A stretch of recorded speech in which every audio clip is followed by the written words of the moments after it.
At this time, we would like to open the mic up for public comment, beginning with those who have been most affected by George W. Hill, and those who have experiences to share. So if you or someone you know has been affected by this facility.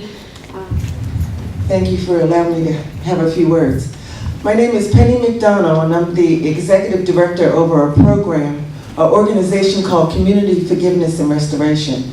It's a faith-based reentry program that goes into the prisons, and we work with inmates who are going to be coming home soon in the state prisons.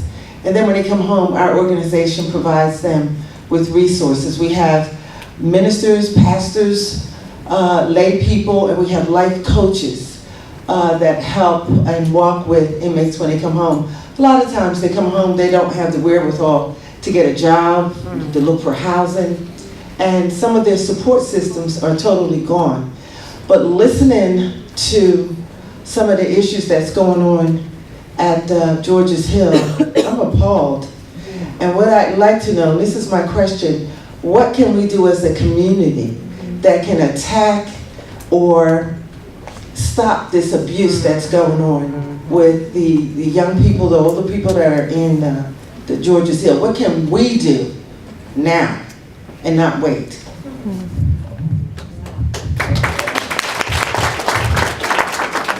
And if I may just add that if anyone is interested in seeing what the prison board is up to, they hold monthly meetings. It's the second Wednesday, right, Margie, of every month at 10 a.m. You do not need to have advance notice. You should drive up to George Hill Correctional Facility, say you're there for the prison board meeting, and they have to let you in. You can't bring recording devices in, but the next one is October 10th, I think, at 10 a.m. or whatever the second Wednesday is, if anyone has a calendar. Same time as the county council meeting. Can you email it to us? It's posted online. If you Google Delaware County Prison Board, there's a schedule which council has now added to their website. So thank you. I'd like to say good afternoon, and this is really, really deep. This has been happening in my community for years and years and years, and no one ever done anything about it. We've been crying in the city of Chester. Our children been getting persecuted, background, different things lodged on them that is growing and growing and growing and stopping our children from being able to get jobs and different things like that. That they don't let them have a fair hearing. You gotta take a deal. If you didn't do it, why you gotta take a deal? In order for them to get out of prison, they have to take a deal. And that if they don't give them a trial. And you know what? Let me tell you why they don't give them a trial. I need you people to hear this.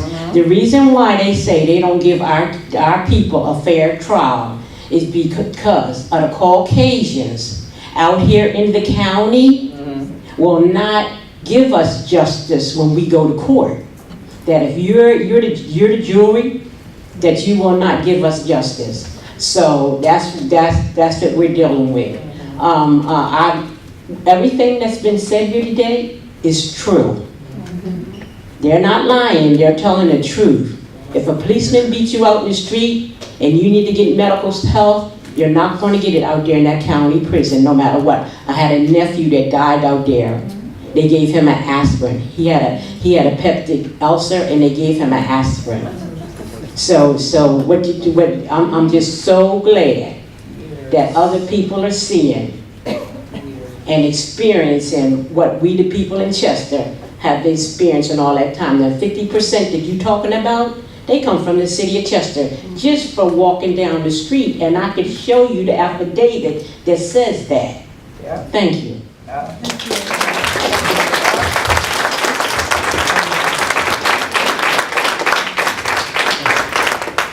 Hi, my name is Elizabeth Williams, and I'm the city council person in Chester, Pennsylvania, and I've been there for 8 years, and I've been going through this. Thank you.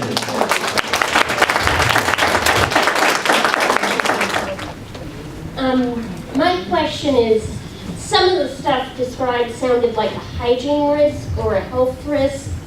My name's Letitia Jevons, I live in Meany, but some of the stuff described sounded like hygiene and health risks in sort of a public health issue, especially the thing with the cells and bodily fluids. And the other question is, how often do they actually clean the cells of bodily fluids? Because my mother keeps horses, and every day she or my father put them out of the stall, and they take all the waste out of the stall. So it almost sounded worse than the conditions for livestock or something where if you kept horses or dogs, you'd have PETA on your case. So what has there been any audit for health and hygiene with some of these conditions? That's a very important question. I don't really know the answer. I think there should be an audit of that. It's a repeated critique that we hear. So yes, thank you. It's something we should look into. Thank you. Hi, I just have a couple things I wanted to say. My son spent quite a lot of time in GWH, and now he's in state prison. And every visit, I would walk in and I would look at the name of that place, and I would think, obviously this place is named after George W. Hill because they are trying to honor George W. Hill. And I think, this place is awful. Who would want to be honored by a place like this? It was just the most supreme irony. And then I'd walk in, and after you got past the frisking and the body search and everything, on the wall, there's this big wall, and there's like 25 beautifully done photographs of really beautiful middle-aged people dressed beautifully, and they're all smiling, these really confident, beautiful smiles, men and women, and I'm like, who would want their face up on this place?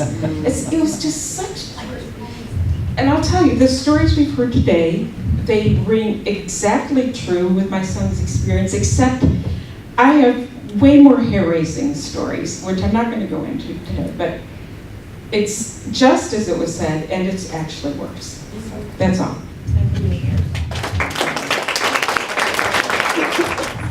My name's Liz Goldberg, and I just wanted to add to the action plan questions. I don't know if you guys are going to get to this, or Brian, if you can comment on it, but when you were talking about the contract and Title 61 and all of these things, I was just wondering, there's obviously in part a political course of action that we need to take in terms of electing new people to county council or effectively lobbying the people we have. But I was just wondering if there was also potentially legal action that we needed to be taking as citizens if we have any legal standing to litigate. So I haven't practiced law for 20 years, but I remember, I think the first thing they teach in law school is to say, I can't give you legal advice.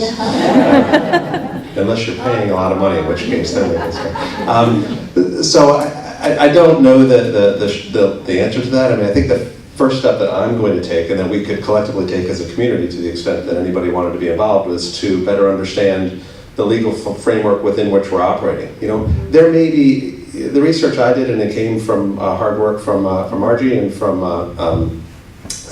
Christine Luther, who have been helping me to better understand this. There may be in 1812 Act that we didn't see, or something else. So the first thing I think we need to understand is what are the laws, and then are they being followed? If they're not being followed, then I think recourse can be had. So I guess I'd leave it there. Reiterate something that Kabira has already said, but I've been making an effort since early this year to go to these monthly meetings, and I can tell you that just showing up has changed the dynamic in the room. At the first meeting, there were maybe 2 or 3 of us, and we were completely outnumbered by prison staff, administrative staff, that the superintendent had just pulled in to occupy chairs. At the last meeting, there were more of us than them. And I just think psychologically, I mean, before we resort to the legal attacks, and all of which people are working on and thinking about, there's also a really important There's just a lot of value in showing up and asking questions. It throws them off. They don't know what to do because they're not used to people asking questions. And I can tell you from firsthand experience asking John Riley a question, his head just about exploded out of him. He does not like to be challenged. It makes him very nervous. So I think that, and it's obviously a very inconvenient time for everybody, 10 a.m. on Wednesday morning, and you have to get there by about 9:30 because they make you wait in the parking lot, and then you have to go in and sign in, you have to give your driver's license, and they check you for everything. And meanwhile, you're not even in a secure part of the facility, but they make you go through all this folderol as if you were walking into the prison block. I mean, it's ridiculous. But anyway, so I would just encourage anyone who could possibly make a 10 o'clock meeting on a Wednesday to head out to George W. Hill, and it helps. It makes a difference. What's the next date? It is the second Wednesday of every month. So October 10th, I think it is, at 10 a.m. And I just wanted to quickly add, I said a little bit of this at the beginning, but just to reiterate, Heather's going to touch on some imminent next steps you can take, but in the long run, thinking of people in Chester and other areas where people are being incarcerated unjustly and are being detained without bail and things like that, in the long run, let's keep our eye next year on the county council race. That's going to make a huge difference. Let's keep our eye on the district attorney's race. I mean, a huge difference in Philadelphia with Providence. We're going to be able to vote on a new district attorney next year, and that has a huge impact. And let's keep our eye on cash bail reform, because that's a big part of what's going on there. So, long term. I just have one comment, and I'll just say it big without the microphone. I loved your announcement of the perverse incentives. And I'm wondering why we haven't been having the conversation about rewarding places that actually stabilize human beings, get them rehabilitated, like we did with the medical model. We started rewarding people for curing people, for getting them, healthy, rather than that. And so, I know this isn't specifically about this, it's a much broader, but the more I think we could start thinking about that, maybe we can sort of work more basically on prison reform overall. Thank you. I think, just briefly, I think what GEO would say, were they here, because I've heard them say something, or people speaking on their behalf would say, is that there are elements in the contract that exist that do give them incentives to do better. My own view is that I think while there may be some incentives for them to act in a manner that we might feel appropriate, it's subservient to their larger incentives, and those larger incentives override that. The other thing I would mention is that the other races we'll have coming up next year for election 2, and don't forget about 2018, is there'll be a bunch of judges for Court of Common Pleas that are coming up for election next year. And they are the folks who are sentencing people who are going to George Hill and or have the ability to make changes along with the district attorney and the entire criminal justice program here in Delaware County. Thank you very much. We're grateful to all of you who shared your experiences and perspectives, and all of you who have taken the time out of your busy schedules, especially during this midterm cycle, to show up for this issue in person or while watching the live stream at home. We hope that you will stay engaged. We need everyone here to make our voices heard on this issue.